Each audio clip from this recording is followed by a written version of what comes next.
ધોરણ 10 જો વિદ્યાર્થી આપણે આગળનું ચેપ્ટર પૂરું કર્યું. હવે આપણે જોઈશું ચેપ્ટર 2 વિજ્ઞાન, એસિડ બેઝ અને ક્ષાર. તો એસિડ બેઝ અને ક્ષાર વિશે થોડું તો તમને ખબર જ છે. તો એસિડ બેઝ ક્ષાર વિશે તમે શું જાણો? આપણે તફાવત જોતા હતા. એસિડ કેવા હોય? સ્વાદે ખાટા હોય, બેઝ સ્વાદે તુરા હોય, એવું બધું આપણને ખબર છે ને. બેઝ પડશે કેવા હોય? સાબુ જેવા ચીકણા હોય. આવું બધું આપણે જોયું. તો હવે તમારું ચેપ્ટર 2 એસિડ બેઝ અને ક્ષાર. તો ચોપડીમાં તમારે થિયરી આપી છે ને બધા પ્રયોગ આપ્યા છે. એ પ્રયોગો તમારે એકવાર તમારી બુકમાંથી વાંચવાના છે અને હું અહીંયા જે પ્રશ્નોના જવાબ તમે થિયરી વાઇઝ તમારી જે પ્રવૃત્તિ આપી છે એ પ્રમાણે મેં પ્રશ્નોના જવાબ બનાવી દીધા છે, જેનાથી તમને સરળતા રહે. તમે પ્રશ્નોના જવાબ એકવાર લખી અને વાંચશો અને સાથે સાથે થિયરી વાંચતા જશો એટલે તમને થિયરીમાં ખ્યાલ આવી જશે. તો તમારી પ્રવૃત્તિ 2.1 એસિડ અને બેઝના રાસાયણિક ગુણધર્મોની સમજ. તો એના અહીંયા જોઈએ એસિડ અને બેઝના રાસાયણિક ગુણધર્મોની સમજ. તો એનામાં જોઈએ, એમાં તમારું પહેલું આપ્યું છે ને, તો એમાં પ્રયોગશાળામાં નીચે દર્શાવેલ નમૂના એકઠા કરો. Hydrochloric acid, HCl, sulphuric acid, H2SO4. એ નહીં, પણ પ્રવૃત્તિ તમારી જે આપેલી છે એમાં જોઈએ પ્રવૃત્તિ નંબર 2.1માં જો એ વાંચવાની જ છે ખાલી. એમાં તમને આપ્યું છે કે વિજ્ઞાન પ્રયોગશાળામાંથી દર્શાવેલ નમૂના એકઠા કરી hydrochloric acid, sulphuric acid, nitric acid, acetic acid, sodium hydrochloride, calcium hydroxide, magnesium hydroxide અને એમોનિયમ હાઇડ્રોક્સાઇડ આ બધી સામગ્રી તમારે ભેગી કરવાની છે. દ્રાવણ પૈકી દરેકનું એક ટીપું વોચ ગ્લાસ પર મૂકો અને કોષ્ટક 2.1માં દર્શાવ્યા પ્રમાણે નમૂના.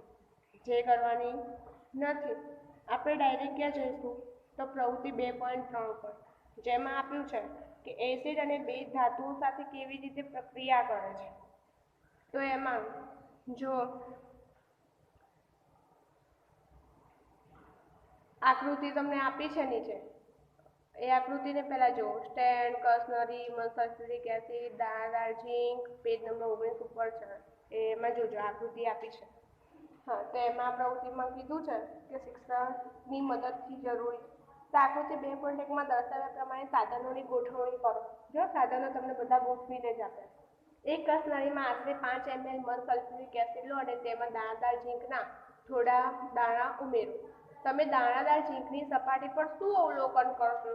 એમ કીધું છે ને 5 ml મધ સલ્ફ્યુરિક એસિડ લઈએ અને એમાં દાણાદાર ઝીંકના થોડા દાણા ઉમેરો. તો દાણા ઉમેરીએ તો આપણને શું જોવા મળશે?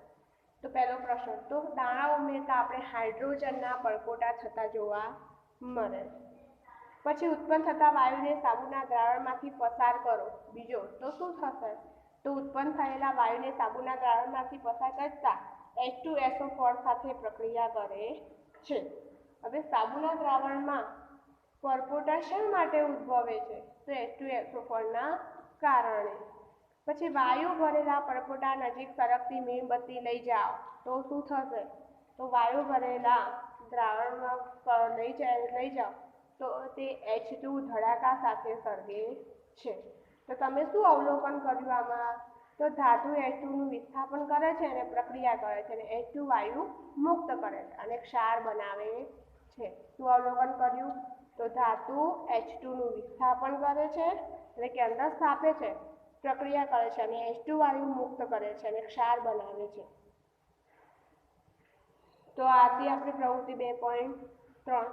પછી પાછળ પ્રવૃત્તિ તમારી 2.1 અને 3, પ્રવૃત્તિ 2.5. એમાં આપ્યું કે ધાતુ કાર્બોનેટ અને ધાતુ હાઇડ્રોકાર્બોનેટ એસિડ સાથે કેવી રીતે પ્રક્રિયા કરે. તો બાજુમાં આકૃતિ આપેલી છે. ફિસરગણી, સ્ટેન્ડ, બુચ, કાર્બન ડાયોક્સાઇડ, વાયુ, મંદ હાઇડ્રોક્લોરિક એસિડ, કસનરી, સોડિયમ કાર્બોનેટ, વિમોચનરી એ પ્રક્રિયાના સ્ટેન્ડ ગોઠવેલા છે અને પ્રક્રિયા કરે. તો એમાં લખ્યું છે કે 2 કસનરી લો, A અને B. નામ આપો. કસનરી એમાં 0.5 ગ્રામ સોડિયમ કાર્બોનેટ અને કસનરી બીમાં 0.5 ગ્રામ સોડિયમ હાઇડ્રોકાર્બોનેટ લો. બંને કસનરીમાં આશરે 2 ml મંદ HCl ઉમેરો. તમે શું અવલોકન કરશો?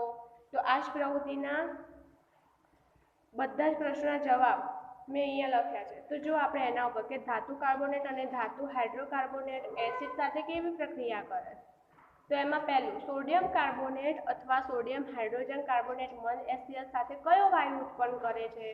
તો આપણે લખાય કે સોડિયમ કાર્બોનેટ અથવા સોડિયમ હાઇડ્રોજન કાર્બોનેટ મંદ HCl સાથે ધાતુ કાર્બોનેટ વાયુ ઉત્પન્ન કરે.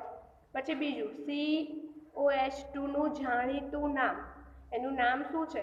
એને શું નામથી આપણે ઓળખીએ છીએ વિજ્ઞાનમાં? તો ચૂનાનું પાણી અથવા તો લાઇમ વોટર, તમે નીતર્યું પાણી કહેતા હતા એ.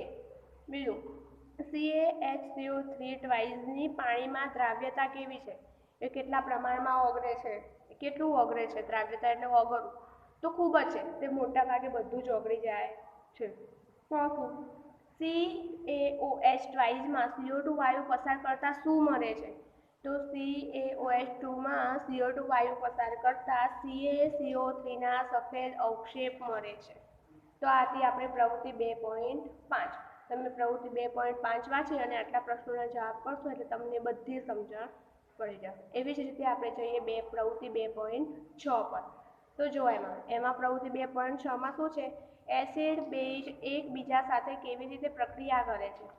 તો એક કસનરીમાં આશરે 2 ml મંદ NaOH દ્રાવણ લો, તેમાં ફિનોક્સિલ દ્રાવણના 2 ટીપા ઉમેરો.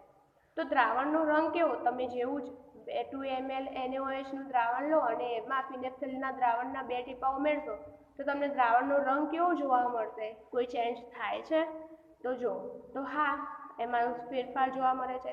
તો દ્રાવણનો રંગ કેવો દેખાય છે? ગુલાબી, આછો ગુલાબી રંગનો દેખાય છે.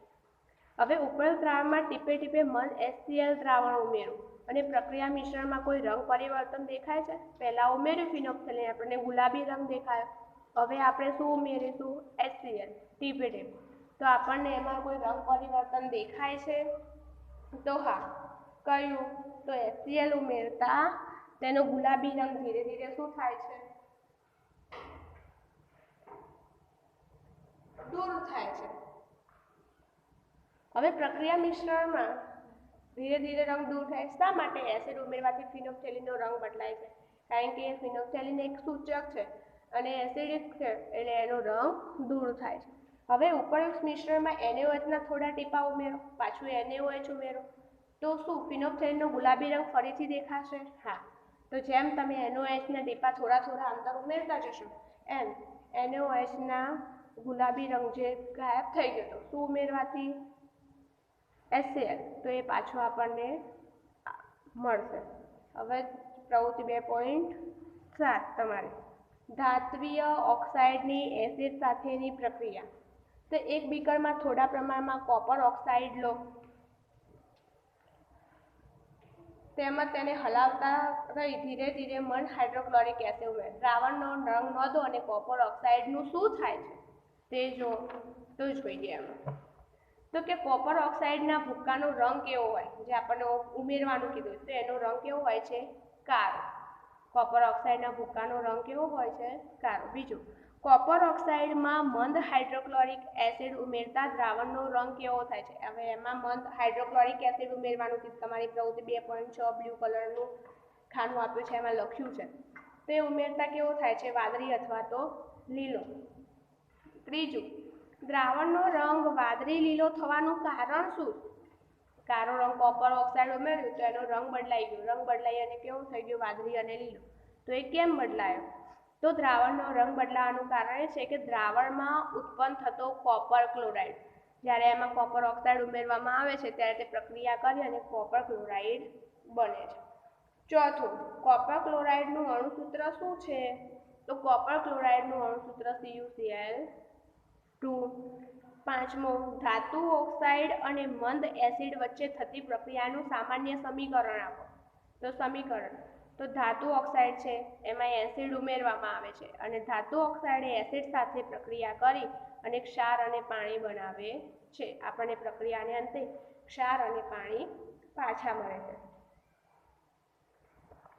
હવે આગળ તમારી પેજ નંબર ઉપર જુઓ 22 ઉપર પ્રવૃત્તિ 2.8 એમાં તમને બાજુમાં આકૃતિ આપી છે અને શું લખ્યું છે કે ગ્લુકોઝ, આલ્કોહોલ, હાઇડ્રોક્લોરિક તમામ એસિડ અને બેઝમાં શું સમાનતા છે, એ આપણો ટોપિક છે. તમામ એસિડ અને બેઝમાં શું સમાનતા છે, તો બાજુમાં આકૃતિ આપી છે. વોલ્ટ, વીજ કોષ ગોઠવ્યો છે. બલ્બ, સ્વિચ, બીકર, ખીલી, મલેશિયલ દ્રાવણ, રબર, બૂચ છે ને. તો એમાં બ્લુ કલરમાં વાંચો. Glucose, alcohol, hydrochloric acid, sulphuric acid વગેરેને દ્રાવણનો બૂચ પર 2 ખીલી લગાવો અને બૂચને 100 ml ના બીકરમાં મૂકો. 2.3માં દર્શાવ્યા પ્રમાણે ખીલીઓને બલ્બ અને સ્વિચમાં ફરતે 6 વોલ્ટના વીજકોષના 2 છેડા સાથે જોડો. હવે બીકરમાં થોડો મલેશિયલ ઉમેરો અને વીજ પ્રવાહ પસાર કરો. મન સલ્ફ્યુરિક એસિડ વડે પુનરાવર્તન કરો. તમે શું અવલોકન કરો છો? તો એક પ્રશ્નોના જે નીચે પ્રશ્નો આપ્યા છે એના જવાબો અહીંયા છે, જુઓ મારી જોડે. તો પહેલો પ્રશ્ન, શું બલ્બ પ્રકાશિત થવો એ શું સૂચવે છે? તો આપણે જ્યારે એમાં સલ્ફ્યુરિક એસિડની પ્રક્રિયા કરીએ છીએ ત્યારે બલ્બ પ્રકાશિત થાય છે. તો એ શું સૂચવે છે? તો દ્રાવણમાંથી વિદ્યુત પ્રવાહ પસાર થાય છે એની સાબિતી છે કે એમાંથી વીજ પ્રવાહ પસાર થાય છે. જો વીજ પ્રવાહ પસાર ના થતો હોય તો બલ્બ પ્રકાશિત થાત નહીં, પરંતુ એમાંથી પ્રવાહ પસાર થાય છે એટલે બલ્બ પ્રકાશિત જોવા મળે છે. પ્રશ્ન 2, દ્રાવણમાં વિદ્યુતનું વહન કોના દ્વારા થાય છે? હવે દ્રાવણ હતું એમાં બલ્બનું વીજ કોષ જોડ્યો અને બલ્બ પ્રકાશિત થયો, તો આપણે એમ કીધું કે વિદ્યુત પ્રવાહ પસાર થાય છે. તો એ વિદ્યુત પ્રવાહ પસાર કોના દ્વારા થાય છે? એ દ્રાવણમાં એવું શું છે કે જેના કારણે વિદ્યુત પ્રવાહ પસાર થાય છે અને બલ્બ પ્રકાશિત થાય છે? તો આયનો. કયા આયનો? તો આપણને આયનો વિશે ખબર છે. કયા? ધન આયન, ઋણ આયન, એ આયનો.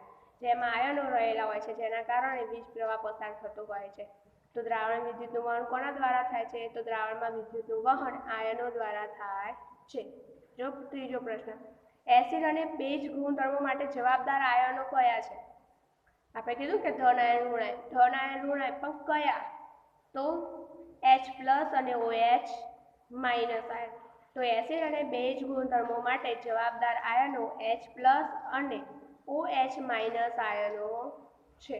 હવે તમે આવો પ્રવૃત્તિ 2.9 પર. જો એમાં પણ શુદ્ધ અને શુષ્ક કશ્નરીમાં આશરે, બધા જ બુક જોડે રાખ. શુદ્ધ અને શુષ્ક કશ્નરીમાં આશરે 1 ગ્રામ ઘન NaCl લો અને આકૃતિ 2.4માં દર્શાવ્યા પ્રમાણે સાધનોની ગોઠવણી કરો. કસનળીમાં થોડો સાંદ્ર સલ્ફ્યુરિક એસિડ ઉમેરો. તમે શું અવલોકન કરશો? તો શું વિમોચન નળીમાંથી વાયુ બહાર નીકળી રહ્યો છે, નીકળે છે, એ જોવાનું છે. તો હા, ઉદ્ભવેલા વાયુને ક્રમશઃ સૂકા અને ભીના ભૂરા લિટમસ પેપર વડે પરખ કરો. કયા કિસ્સામાં લિટમસ પેપરના રંગમાં પરિવર્તન થાય છે? ઉપરોક્ત પ્રવૃત્તિના આધાર પર તમે નીચેના પ્રશ્નો જાણીને શુષ્ક HCl વાયુ HCl દ્રાવણમાં એસિડિક સ્વભાવ વિશે શું અનુમાન કરો છો એના પ્રશ્નો. તો એ પ્રવૃત્તિ માટેના પ્રશ્નોના જવાબ આપણે અહીંયા જોઈએ.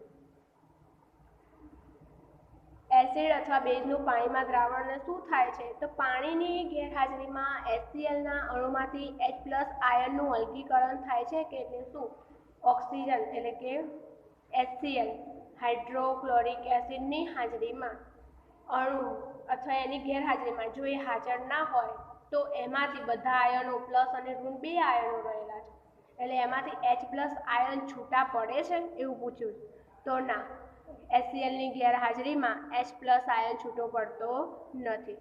બીજો પ્રશ્ન, હાઇડ્રોક્લોરિક આયનને હંમેશા શેના વડે દર્શાવવામાં આવે છે? તો હાઇડ્રોક્લોરિક આયનને હંમેશા H+ અને H3O+ આયન વડે દર્શાવવામાં આવે છે. બેઝિક ગુણધર્મ દર્શાવવા માટે કયું આયન જવાબદાર છે? આમાં રંગ પરિવર્તન થાય છે તો કોના કારણે થાય છે? તો આયનના કારણે. કયા? તો OH- આયનના કારણે થાય છે. આલ્કલી બેઝની પાણીમાં દ્રાવ્યતા જણાવો. ચોથો પ્રશ્ન, તો આલ્કલી બેઝમાં પાણીની દ્રાવ્યતા કેવી છે? વધારે. દ્રાવ્યતા એટલે ઓગળવું. કેવા પ્રમાણમાં ઓગળે છે એવું પૂછ્યું, તો વધારે પ્રમાણમાં ઓગળે છે.